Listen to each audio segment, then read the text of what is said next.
Sama mungkin yang setuju undang-undang tadi ya tentang rumah tangga, kalau istri gak mau dikumpuli tetap dipaksa, nanti suaminya bisa dilaporkan ke pengadilan gitu. Saya pasti mikir saya bukan masalah pengadilannya, pasti istrinya cantik. Kalau jelek kan gak mungkin dipaksa. Ini ketularan ya.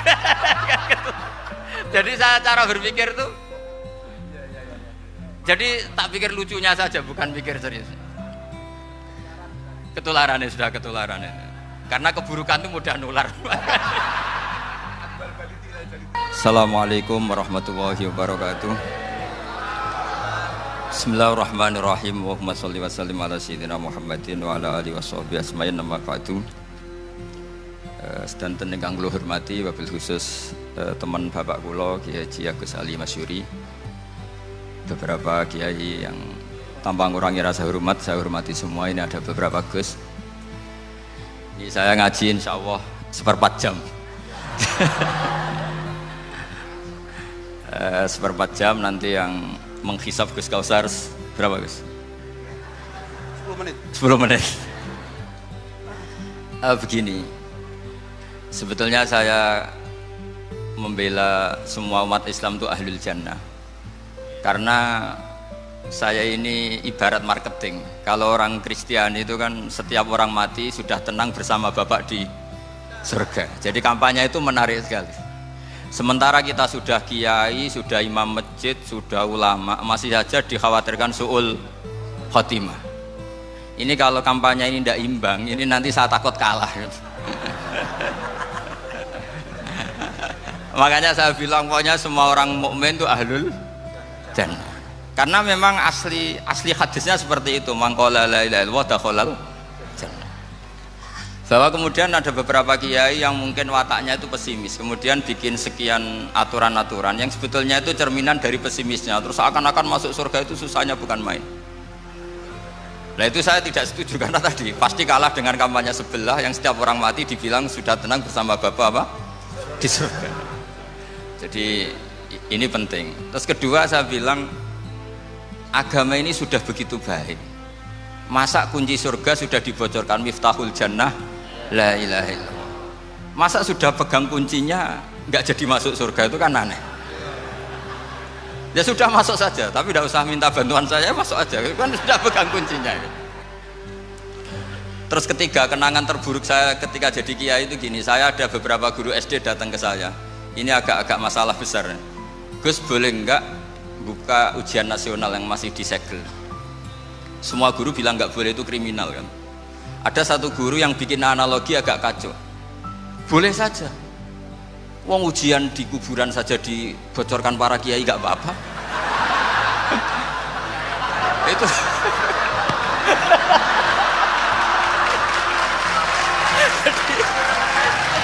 tapi ini kriminal ya. Perhatian kepada kiai, nggak boleh memukul pemateri.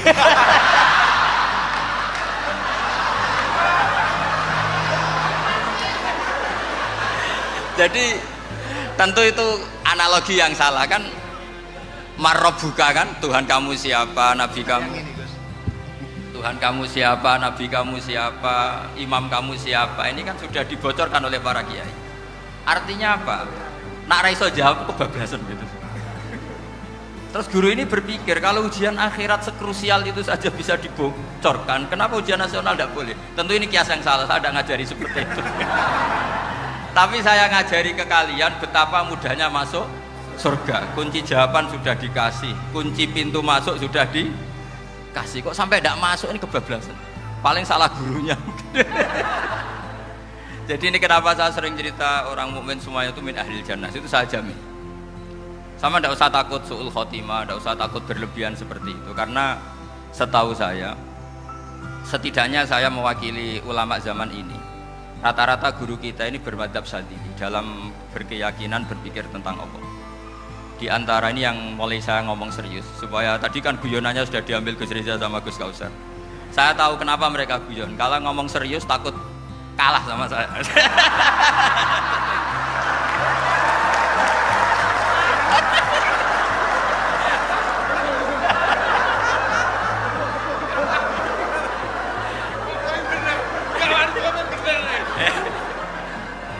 Karena saya ini sudah terkenal pemikir serius, jadi artinya itu satu kepintaran mengalihkan. Ya, oh ya, sudah itu satu kecerdasan. Tidak hanya ngalim, ini betul cerdas. Betul cerdas. Jadi itu bukti beliau-beliau ini cerdas itu. Saya berpikir begini, ini madzhab Syadzili. Kita semua tentu Syadzili karena kita semua ngaji kitab Hikam. Kita tahu kitab Hikam itu muridnya Abul Abbas Al-Mursi. Abul Abbas Al-Mursi muridnya Syekh Abil Hasan apa? Asy-Syadzili. Saya masih ingat betul makalah itu dan saya ulang-ulang. Setiap saya ngajar di sarang saya ajarkan itu. Kilali kata Abul Hasan Asy-Syadzili, saya pernah dapat hatif, dapat semacam ilham. Apa makna min syarril waswasil khannas? Itu kata beliau dijawab oleh hatif itu. Hatif itu nggak perlu diterjemah tadi ada karena tadi diajarin itu. Apa yang dihidupkan itu nggak perlu dijelaskan. kata hatif tadi, waswasun yadkhulu bainaka wa baina habibika. Yunsika altofahu alhasanah wa yudzakiruka af'alaka asyi'ah wa yukassiru indaka dzatas shimal wa yuqallilu indaka dzatal yamin liya'dila bika an husnidzanni billah ila su'idzanni billah. Jadi yang dikatakan waswas adalah kamu digiring untuk hanya ingat sisi-sisi kamu yang negatif, dilupakan bahwa Anda punya sisi-sisi yang positif. Misalnya seperti ini, mungkin secara fikih tadi banser-banser tegas, wah ini masalah lelaki perempuan dipisahkan gini-gini. Tapi kenapa Ghazali bilang ya sudah gini gak apa-apa. Sebetulnya ada rukhsah itu karena ini di depan umum. Yang paling pantangan Nabi itu layak luwana rojulun bimroatin. Ini ada yang menjaminnya gitu. Malah khawatir saya di sini dipisah tapi setelah berduaan nggak bisa. Jadi toleransinya karena ini di depan umum. Itu masih ada toleransinya. Layak luwana rojulun bimroatin. Begitu juga ketika kita dosa, misalnya kita dosa. Orang Islam setiap dosa itu pasti ingat salahnya, kemudian istighfar. Dan ketika satu kebaikan dibandingkan keburukan, itu kata semua ulama, karena sayyi'ah itu bernilai 1, kebaikan bernilai apa? 10. Itu masih surplus berapa? 9. Jadi itu cara berpikir Abul Hasan Asy-Syadzili. Kenapa kamu harus berpikir positif tentang Tuhan? Sekali berpikir tentang negatif, itu bahaya betul. Misalnya begini, kamu berpikir tak rewangi jadi kiai, sujud, rukuk, ternyata aku tetap lebu neraka, gunanya apa? Itu menurut saya kan nggak punya akal. Sujud itu satu kelaziman menghamba kepada Allah. Normalnya seorang hamba itu ya sujud. Kemudian gara-gara kamu ingin masuk surga, terus logika kamu dibalik, gunanya apa saya sujud? Ternyata saya masuk neraka. Itu pertanyaan yang benar-benar bodoh dan itu menjadikan Allah benci. Logikanya dibalik begini. Ini saya ngomong serius karena ini bentuk kemenangan saya ini bentuk kemenangan saya. Saya berkali-kali ngomong di kota pelajar di Jogja karena banyak pengujinya juga. Bukan sekedar pendamping tapi penguji. Banyak yang profesor, bukan sekedar doktor, banyak yang profesor. Jadi biar ini dok. Begini. Saya pernah ditanya sama seorang dosen, Gus, saya ini ngaji hadis banyak, tapi ada yang saya tidak paham, yaitu mangkola la ilaha illallah dakhalal jannah, ada kalimat wa in zana wa in saraka. Meskipun pernah zina, pernah maling. Ini kan seakan-akan mentoleransi perzinaan dan pemalingan. Terus saya bilang, oh makna hadis itu seperti ini. Jadi kebenaran absolut, kebenaran yang mutlak itu tidak akan terganggu oleh status perilaku seseorang. Saya berkali-kali memberi contoh. Orang yang ditangkap KPK akan bilang 1 tambah 1 2. KPK-nya juga bilang 2. Rivalitas dalam politik, Pak Prabowo ya bilang 2, Pak Jokowi juga bilang 2. Orang yang zaniyah, yang lonte pun akan bilang 2. Muftinya juga bilang 2. Ketua MUI-nya juga bilang 2. Artinya gini, kebenaran yang absolut adalah kebenaran yang siapapun akan meyakini seperti itu. Seperti 1 ditambah 1 2. Kamu punya musuh bilang 2. Kalau ibu-ibu ini punya maru ya marunya bilang 2 tadi tambah mama, nggak tahu saya terjemahnya apa tadi. Nah, kebenaran yang absolut itu kebenaran yang siapapun pasti mengakui.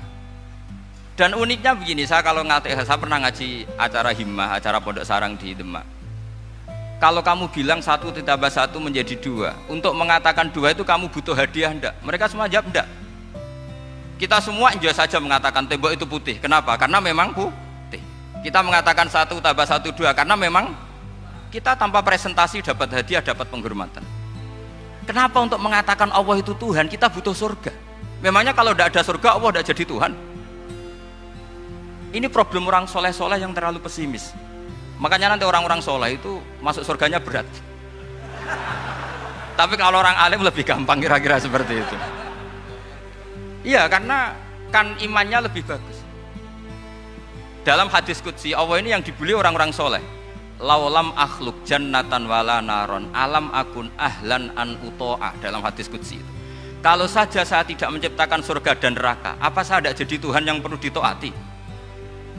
Apa kalau kamu tidak saya kasih uang 1 juta terus bilang 1 tambah 1 11? Enggak kan? Tetap bilang berapa? 2. Kalau kebenaran absolut yang 1 tambah 1 kamu bilang 2 meskipun tanpa mendapat hadiah. Kenapa untuk bilang Allah Tuhan kamu butuh hadiah surga? Itu kan serai ikhlas belas. Makanya saya terus mengajarkan ikhlas. Ikhlas itu bisa dilatih dengan akal, dengan pikiran, bil ilmi lah. Harus dilatih. Nah di sini ini momen atau makna yang mestinya harus difahami wa inzana, bahwa kalimat ini sah meskipun dilafadzkan seorang yang pernah zina. Sama seperti 1 tambah 1 2 sah, diucapkan siapa saja sah. Dan siapapun akan mengucapkan itu secara ikhlas. Ini penting saya utarakan. Sehingga setelah ada firqah-firqah takfiri yang mengatakan orang megang keris itu syirik, ke kuburan syirik, ini syirik. Itu salah besar. Salahnya adalah tadi kalimat-kalimat atau kebenaran-kebenaran absolut ini sudah jadi sibghata wa man ahsanu minallahi sibghah. Kalimat ini begitu absolut di hatinya orang mukmin. Sehingga ketika terganggu oleh hal-hal yang adat istiadat kayak pegang keris, kayak apa, ini tidak mengganggu. Tetap kualitas iman ini di atas keyakinan adat membawa apa keris. Kalau orang membawa keris menjadi syirik karena percaya sama makhluk. Orang misalnya kejawen kalau nggak bawa keris nggak nyaman. Orang kota itu kalau nggak bawa ATM juga nggak nyaman. Itu tidak dihukumi syirik. Kamu pergi lupa bawa HP nyaman enggak? Enggak, kenapa tidak dihukumi syirik?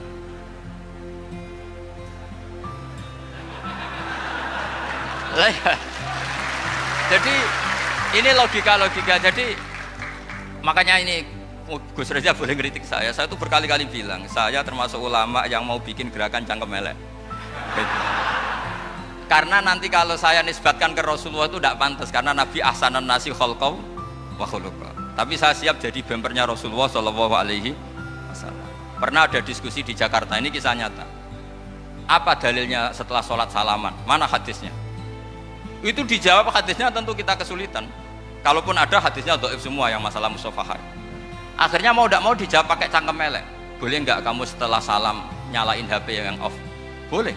Boleh nggak ke kamar mandi? Boleh. Oh berarti kencing boleh, nyalain HP boleh, yang nggak boleh itu ingat Allah. Karena mereka mengkritik wiridan, ngeritik salam. Akhirnya mikir deh, ada nggak hadisnya orang setelah sholat nyalain HP? Nggak ada kan? Tapi mereka nyalain HP nggak hambatan, tapi untuk salaman masalah kan? Ke kamar mandi boleh, tapi untuk wiridan nggak boleh. Akhirnya mereka sadar, oh iya. Lama-lama dibisi gini yang kelompok itu, kamu itu korban aliran supaya kamu gak ingat Allah, ingatnya HP-nya. Sehingga orang wiridan kamu kritik, orang nyalain HP tidak kamu kritik. Itu kelompok itu adalah kelompok orang-orang yang supaya orang Islam itu lupa Tuhannya. Itu gerakan cangkem elek, tapi jadikan orang sadar. Jadi ini penting. Jadi kalau kamu tidak bisa bela agama dengan jalan yang lurus karena tidak bakat gitu, nggak apa-apa pakai cangkem elek tadi, karena nggak mungkin gerakan ini dinisbatkan kepada Rasulullah Shallallahu Alaihi Wasallam. Kalau soal sanad, saya punya sekian sanad tentang itu, tapi tidak usah kamu ikuti. Ada orang tanya, ya Pak Kiai, kalau setan dibakar di neraka panasan enggak? Ya panasan.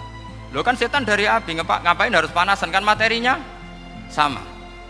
Terus Kak Kiai tadi nggak kesulitan, dia ngambil pasir disawero di wajahnya. Wah sakit Kiai, kamu kan dari tanah, kena tanah kok. Jadi itu ada sekian, artinya gini ya, kalau kesulitan jawab pakai baik-baik ya sudah pakai cangkem elek itu aja karena. Tapi tentu kan gerakan ini tidak mungkin dinisbatkan kepada para nabi. Tapi saya pastikan meskipun nggak bisa dinisbatkan kepada para nabi dari segi cangkem elek tadi, tapi secara semangat itu sama. Saya punya sekian contoh. Bener Gus Riza tadi gojok saya sengawur-ngawurnya itu masih punya sanad. Itu pas saya ngawur pun masih punya apa? Sanad. Nabi Ibrahim itu ketika faja'alahum juzatan illa kabirallahum itu si berhala paling besar dikasih kapak. Ketika mereka geger, ini siapa yang berhala-berhala kecil? Kata mereka, sami'na fata yadhkuruhum yuqalu lahu Ibrahim. Ya kira-kira Ibrahim lah gitu. Terus setelah Ibrahim didatangkan, siapa yang melakukan ini semua? Ini jawaban Nabi Ibrahim, bal fa'alahu kabiruhum hadza. Ya tanya yang bawa pedal, saya kan enggak bawa kan. Terus kata orang-orang, otak kamu itu di mana? Masa berhala disuruh nanya, kan enggak bisa ngomong. Ibrahim kembalikan, uffil lakum wa lima ta'buduna min dunillah. Lalu otak kamu di mana? Sudah tahu enggak bisa ngomong kok disembah gitu. Itu ada kata uffin loh. Uffin itu kalau diterjemah kira-kira ya agak-agak jancuk gitu. Kira-kira ya kira-kira seperti itu. Jadi Sekarang dalilnya jancuk apa Gus? Bahkan itu kan biasa kalau misalnya saya bilang sudah itu. Gimana? Jancuk itu dari dak tinggalkanlah suan perkara sing elek. Krono ilate wong Surabaya kakean rawon akhirnya ngomongnya jancuk.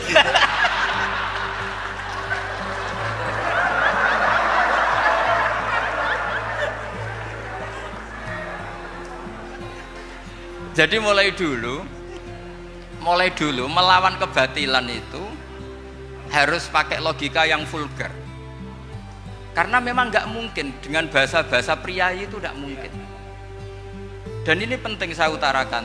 Nah, kalau nanti nggak mungkin dinisbatkan kepada Rasul karena Nabi adalah ahsanan nasi khalqa wa khuluqa, kita yang ngambil alih saja. Gus Reza, saya, Gus Kaustan ini cara cangkem elek kan pantas. Luas.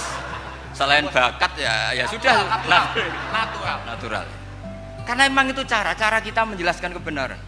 Saya ulang lagi, itu cara kita menjelaskan apa? Kebenaran. Mau tidak mau. Saya pernah ditanya sama seseorang, Gus, beberapa nabi itu kan poligami itu bukti hipersek. Karena yang tanya itu orang nasionalis yang nggak pati senang Islam. Terus tak balik tanya, perempuan itu makhluk lemah enggak? Ya lemah. Kalau nolong lama satu itu gimana? Ya baik. Kenapa nolong dua jadi tidak baik? Harusnya kalau nolong tiga tidak baik. Tapi saya tidak dukung poligami. Ini cerita saya. Setidaknya mereka jadi ingat.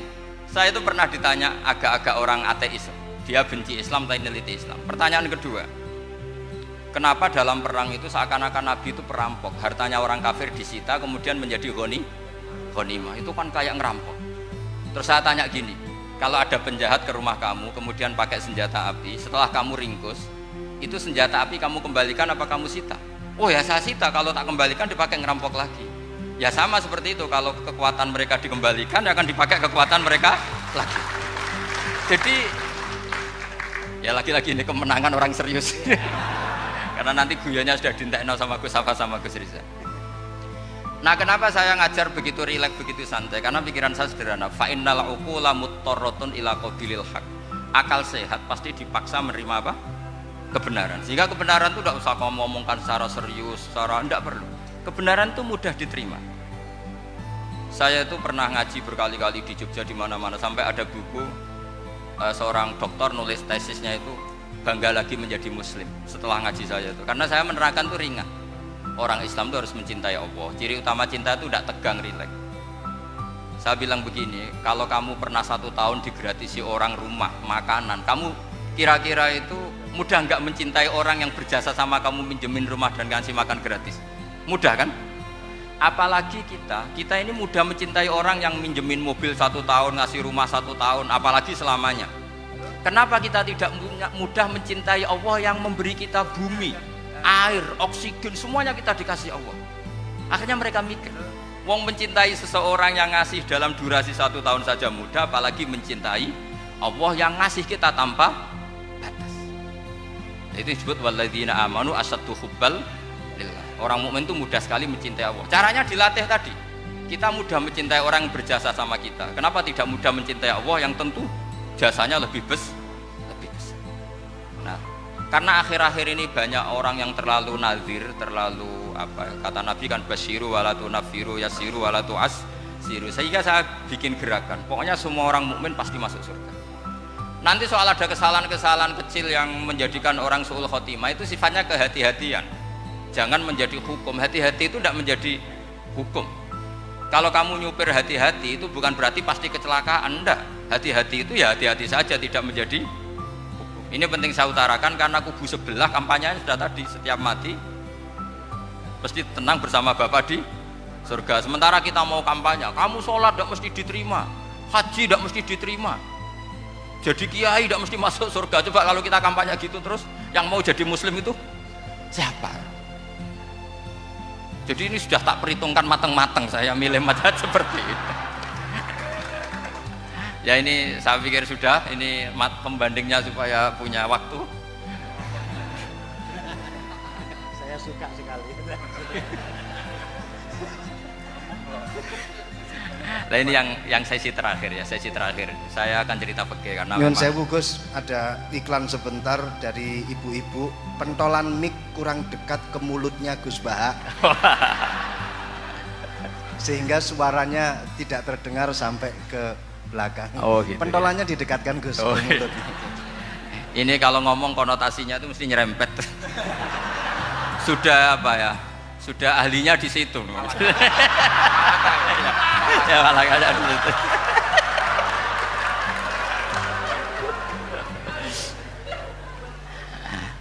Dalam sesi terakhir saya cerita pentingnya pembanding. Imam Rafi'i itu yang ngarang kitab Muharrar. Kitab Muharrar ini adalah ringkasan dari kitab Al-Wasit. Al-Wasit itu karangannya Imam Ghazali. Al-Wasit sendiri ini khas ngaji NU, karena NU maknanya Nahdlatul Ulama, gerakan para ulama. Jadi kalau nggak ngerti alim-alim seperti itu ya ada NU. Sebenarnya sampai itu pasnya Nahdlatul Ummah, gerakan umat. Tapi kan sudah jadi partai politik Nahdlatul Ummah. Karena yang katakan NU itu Nahdlatul Ulama, gerakannya para ulama. Imam Rafi'i itu berpendapat sujud itu cukup pakai baduk, pakai jidat. Itu dalam kitab Muharrar. Wal asoh anna sujud yasihu mau cukup biwat iljabah.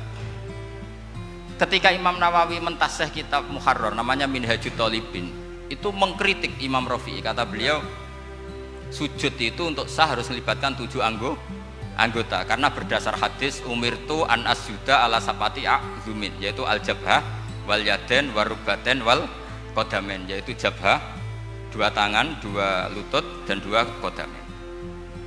Akhirnya saya ngecek di kitab asli, Imam Rafi'i termasuk Ashabut Tarjih dan Imam Nawawi. 2 orang ini khilaf. Kan nggak mungkin kita sebagai musohifnya, karena yang khilaf ini 2 ulama besar, satu Imam Rafi'i, satu Imam siapa? Nawawi. Kita tidak bisa hanya ngikuti Fathul Mu'in yang mengatakan idza khtalafan Nawawi war Rafi'u qudiman Nawawi, tidak bisa, karena Imam Nawawi ini sering nginduk sama kitabnya Imam Rafi'i karena senior Imam Rafi'i. Setelah saya cek di kitab kitab asli Mamba ya, satu sumbernya semua madzhab apa? Syafi'i. Ternyata Imam Syafi'i nak ngedikan hanya begini. Wa uhibbu, saya suka setiap orang Islam sujud itu melibatkan 7 anggota karena itu aman, pasti sah. Tapi wayah tamilu, kata beliau, tapi mungkin saja sujud hanya watul jabah itu sah. Kenapa kata Imam Syafi'i? Liqaulihi sallallahu alaihi wasallam atau li du'aihi apa sallallahu alaihi wasallam fi sujud sajadalaka wajhi wa sam'i wa basori.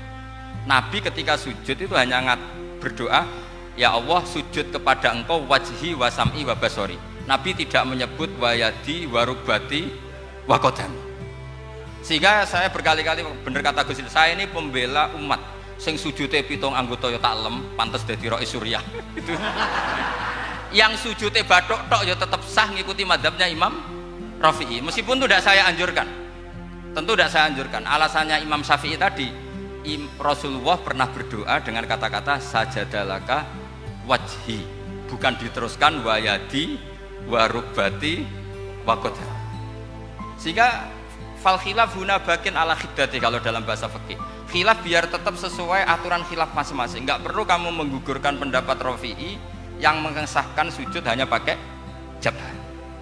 Ini penting karena tadi seperti saya katakan, yang sujud anggota itu ya masuk swarga mergo pintere, sing nganggo bathuk tok yang mlebu swarga mergo gobloke tadi, karena aksaru ahlil jannah albul. Nah ini madhab saya, jadi saya itu ingin umat Islam itu baik-baik saja ya, karena Karena tidak mungkin lah kita tidak bela Islam di zaman akhir, tidak mungkin kan tadi kubu sebelah kampanyenya sudah seperti itu. Kalau kita ngomong ikhtiyat, kiai ra mesti mlebu swarga, sing salat ngethuk ra mesti husnul khotimah, wah akan jadi repot. Saya ini pengagum teori ikhlas, dilatih bil ilmi, saya ulang lagi, dilatih bil ilmi. Saya ini malunya tadi saya mengatakan 1 tambah 1 2 itu meskipun tidak ada yang memberi hadiah tetap saya katakan 2. Saya mengatakan air itu dingin, tidak ada yang ngasih hadiah, saya akan bilang kalau air itu dingin, kalau api itu panas. Untuk hakikat-hakikat seperti itu saja saya jujur tanpa ingin imbalan. Tapi ketika hakikat mengenai Allah kok saya minta imbalan surga dan neraka, ini apa-apaan? Kira-kira gitulah, Rois Suryah macam apa gitu.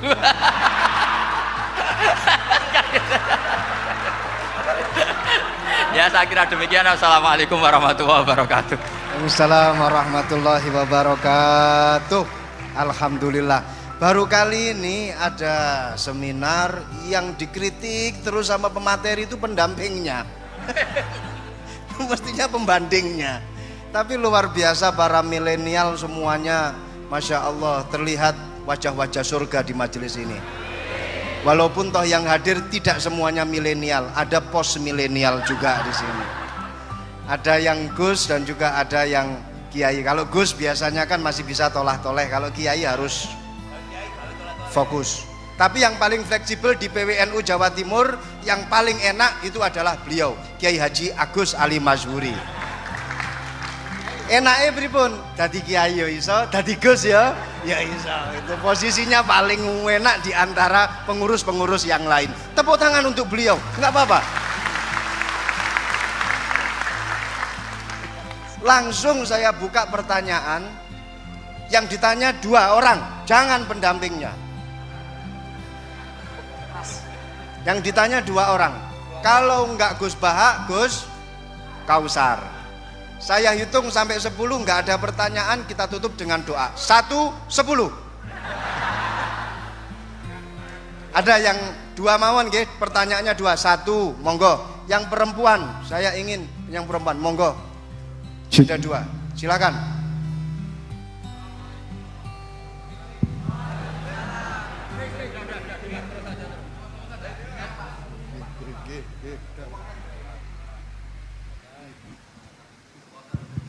Bismillahirrahmanirrahim.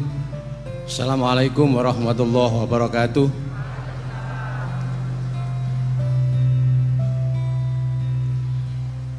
Yang saya ingin tanyakan kepada Gus Baha, saya itu sering ngaji lewat YouTube panjenengan Gus.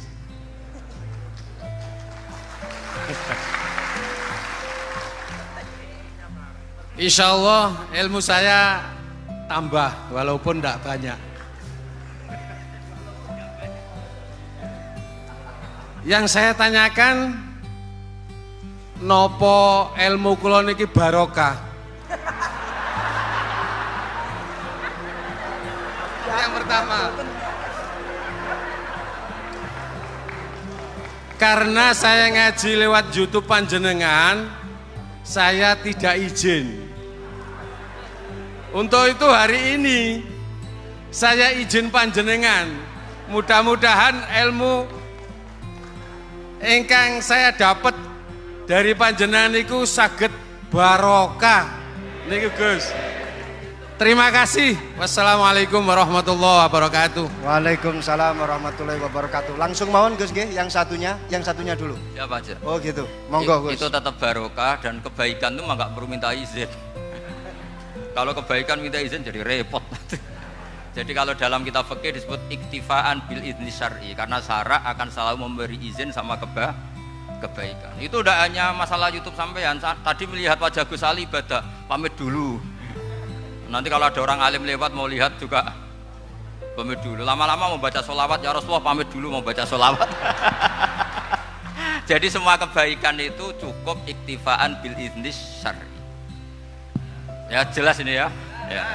Oke, terima kasih. Jangan lupa pulsane tuku dhewe lek ndelok YouTube. Wifi-nya juga jangan nyolong. Harus passwordnya izin kepada yang punya wifi. baru nanti 100% barokah. Mbak yang belakang bisa berdiri, yang mau tanya tadi. Ya, silakan. Bismillahirrahmanirrahim. Assalamualaikum warahmatullahi wabarakatuh.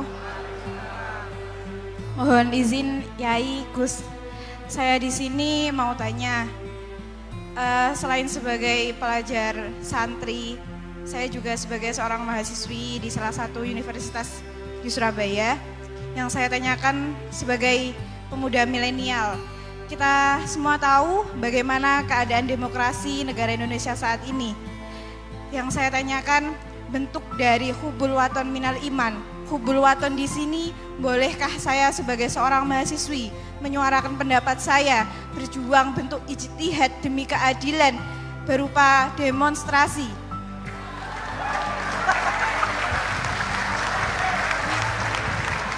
Ngapunten, yang saya tanyakan di sini, bagaimana menurut Gus, apakah saya melakukan demonstrasi ini sudah baik atau sangat baik atau mungkin perlu dikaji kembali? Terima kasih. Wassalamualaikum warahmatullahi wabarakatuh. Hubungan antara demonstrasi dan hubbul wadon minal iman. Hah? Oh ya, hubbul waton minal iman. Monggo Gus.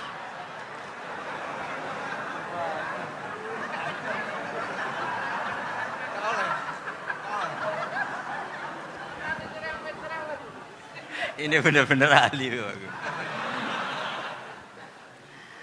Begini kan, demonstrasi itu kan makna pokoknya itu kan apa? Memperlihatkan. Makanya demonstrasi kekuatan maknanya ya show, ya, memperlihatkan satu apa? Kekuatan. Sehingga kalau dalam Islam itu ya fleksibel, asal itu tidak merugikan orang lain, tidak anarkis, tidak mandorot bagi kelompok lain tentu boleh. Bahkan kalau tidak apa?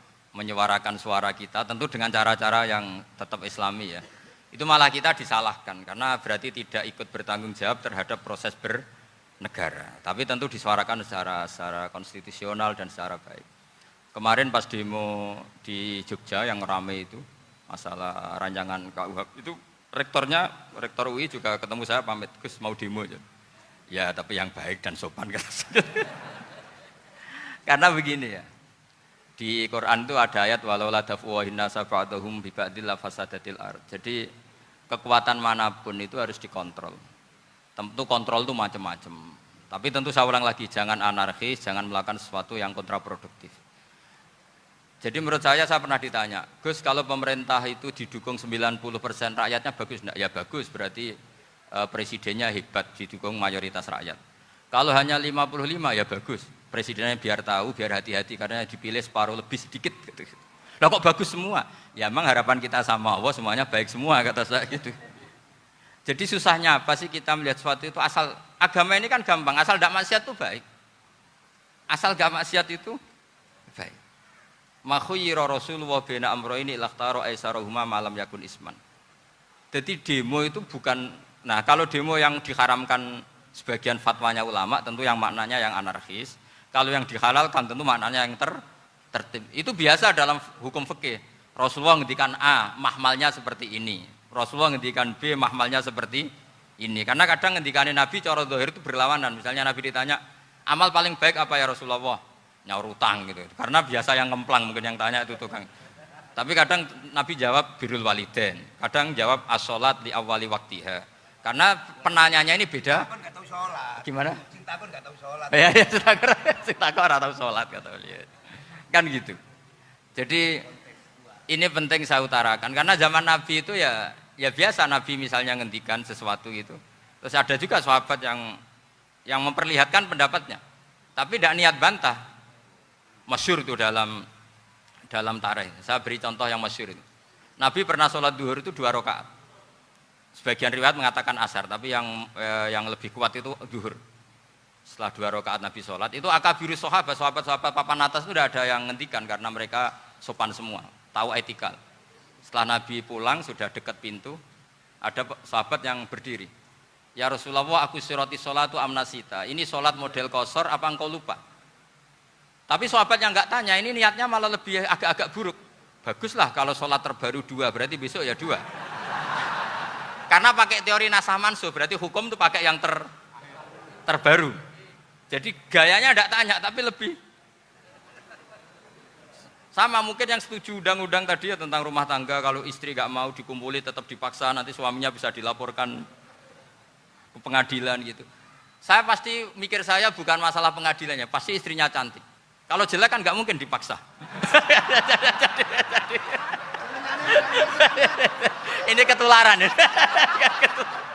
Jadi saya cara berpikir tuh, jadi tak pikir lucunya saja, bukan pikir serius. Ketularan ya, sudah ketularan ya. Karena keburukan itu mudah nular.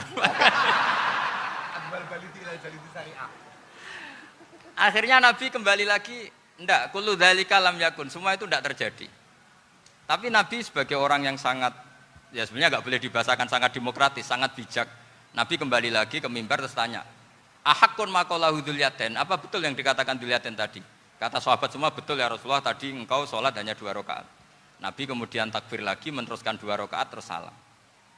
Artinya kalau demonstrasi itu dengan makna mengutarakan pendapat dengan cara yang dijamin konstitusi, ya itu kan normal-normal saja, nggak ada masalah.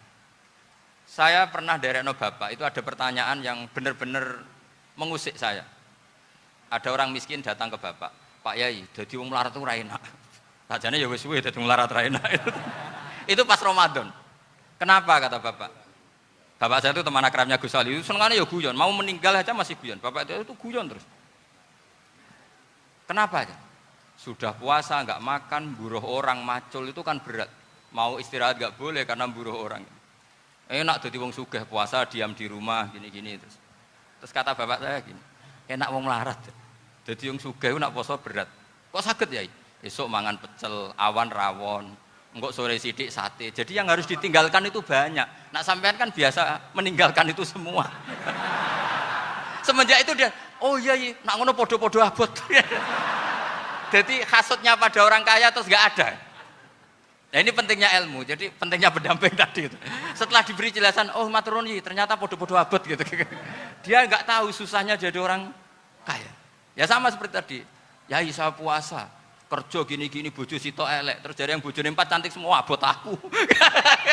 Karena harus ninggalkan 4 yang cantik tadi yang bisa menghidupkan tadi itu. Itu kan juga demonstrasi, artinya mengutarakan apa yang, jadi itu saya pikir seperti itu. Ya ini pokoknya gitu aja ya. Assalamualaikum warahmatullahi wabarakatuh. Waalaikumsalam warahmatullahi wabarakatuh. Tepuk tangan untuk beliau. Kita doakan semoga beliau sehat walafiat, panjang umur, jembar rezeki.